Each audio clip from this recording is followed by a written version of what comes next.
तो दोस्तों ये कहा जा सकता है कि उत्तर प्रदेश भाजपा इस वक्त एक बहुत ही मुश्किल मोड़ में है और ये कहा जा सकता है कि इन दो चेहरों उत्तर प्रदेश के मुख्यमंत्री योगी आदित्यनाथ और प्रधानमंत्री नरेंद्र मोदी के बीच में जो मतभेद हैं उनके चलते इसका सीधा असर 2022 के उत्तर प्रदेश चुनावों पर पड़ सकता है।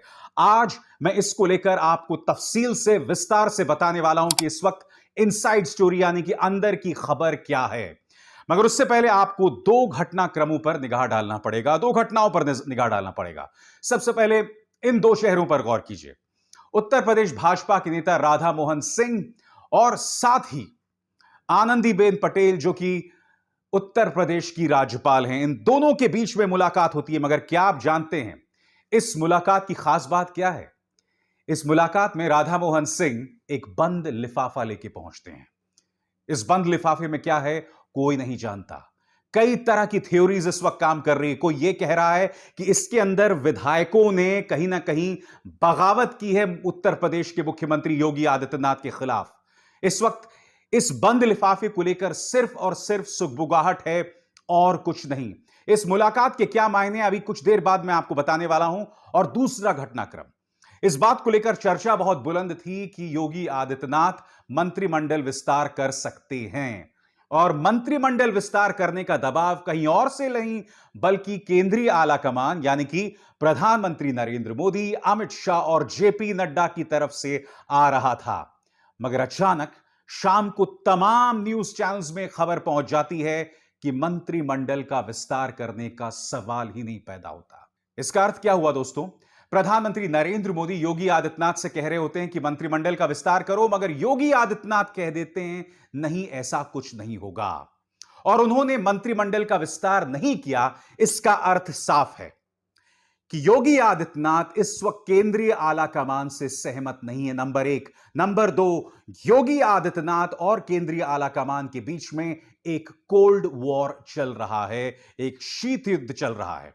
और उन्होंने मंत्रिमंडल विस्तार क्यों नहीं किया, उसके लिए आपको इन दो चेहरों पर गौर करना पड़ेगा।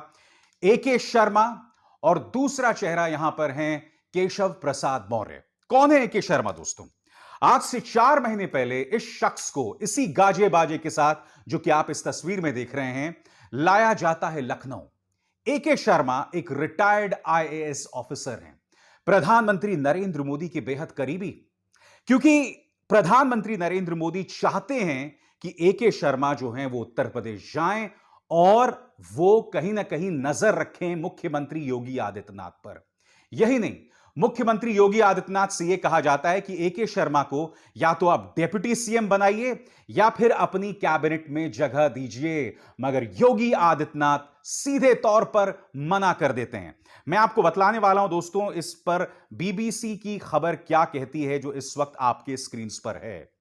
इस काल्पनिक बदलाव की वजह सीधे तौर पर यह बताई गई कि इसका मकसद मुख्यमंत्री योगी आदित्यनाथ के प्रभाव को कम करना या उनकी कथित मनमानी पूर्ण कार्यशैली पर रोक लगाना है। जी हां, इसलिए एके शर्मा को लाया गया था। और 4 महीने का जो मैंने जिक्र किया, आपको एक और चीज पर गौर करना पड़ेगा। क्या आप जानते हैं कि पिछले 4 महीनों से मुख्यमंत्री योगी आदित्यनाथ और प्रधानमंत्री नरेंद्र मोदी के बीच में बैठक तक नहीं हुई, मुलाकात तक नहीं हुई। आपके स्क्रीन पर यह है वो अंतिम मुलाकात जो कि 4 महीने पहले इन दोनों के बीच में हुई थी। और इत्तेफाक देखिए, 4 महीने पहले ही एके शर्मा को लखनऊ भेज दिया जाता है योगी आदित्यनाथ के सिर पर बिठाकर।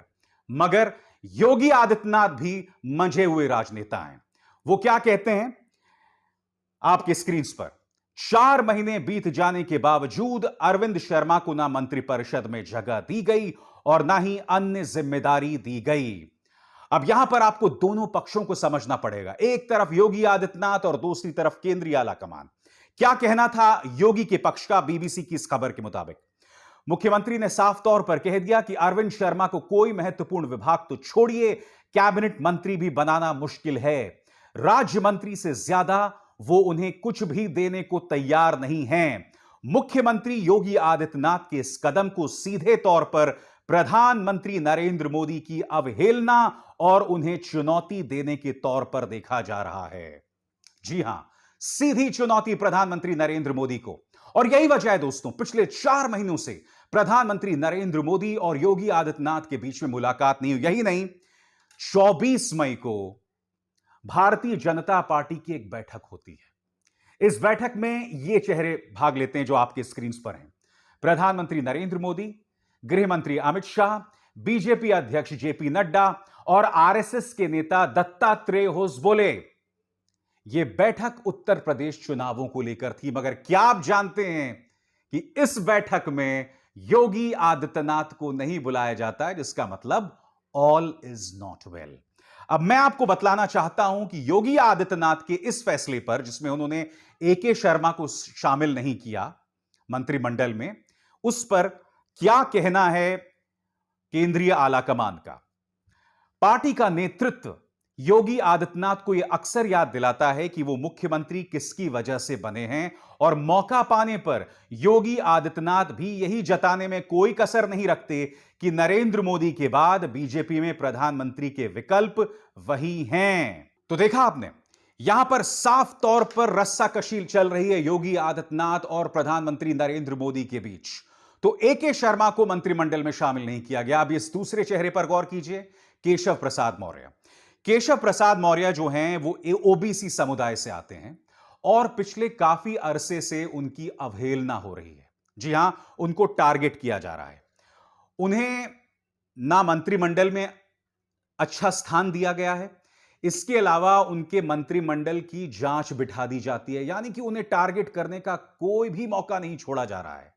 तो एके शर्मा हाशिए पर और केशव प्रसाद हाशिए पर, और इस बात को लेकर केंद्रीय आलाकमान योगी आदित्यनाथ से बहुत नाराज है। उधर कार्यक्रम की शुरुआत में मैंने आपको बताया कि राधा मोहन सिंह पहुंच जाते हैं आनंदीबेन पटेल से मुलाकात करने। इस मुलाकात के क्या मायने हैं, मैं आपको ले चलना चाहता हूं भारत समाचार नाम के न्यूज चैनल के विश्लेषण की तरफ। क्या कहते हैं उनके पत्रकार आपकी स्क्रीन पर। अब राधा मोहन सिंह द्वारा आनंदीबेन पटेल को सौंपे गए लिफाफे में आखिर क्या है, क्या हो सकता है? मंत्रिपरिषद का विस्तार और शक्ति संतुलन, या फिर इससे भी बड़ा फैसला? इसके पहले आपको याद हो, बस्ती दौरे पर गए मुख्यमंत्री को अचानक राजभवन से फोन जाना और उसके बाद लखनऊ वापस आके घंटे भर के बंद कमरे में वार्ता हुई थी।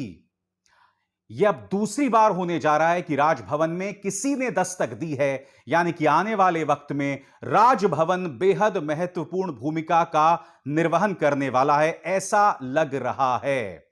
तो आनंदीबेन पटेल का किरदार बहुत अहम होने वाला है। और मुझे आपको यह बताने की जरूरत नहीं कि आनंदीबेन पटेल कहां से आती हैं। आनंदीबेन पटेल आती हैं गुजरात से। जी हां, गुजरात में वो प्रधानमंत्री नरेंद्र मोदी की खासम खास मानी जाती हैं, इसलिए उनकी भूमिका बहुत अहम हो जाती है। इस बीच उत्तर प्रदेश भाजपा के अंदर सिर्फ टव्वल और जूतम पैजार लगातार जारी है। मुझे आपको बताने की जरूरत नहीं है कि 2019 में करीब 150 बीजेपी के एमएलएज ने विधानसभा के अंदर धरना दिया था। क्या किसी न्यूज चैनल ने इस खबर को कवर किया? आज तक नहीं किया।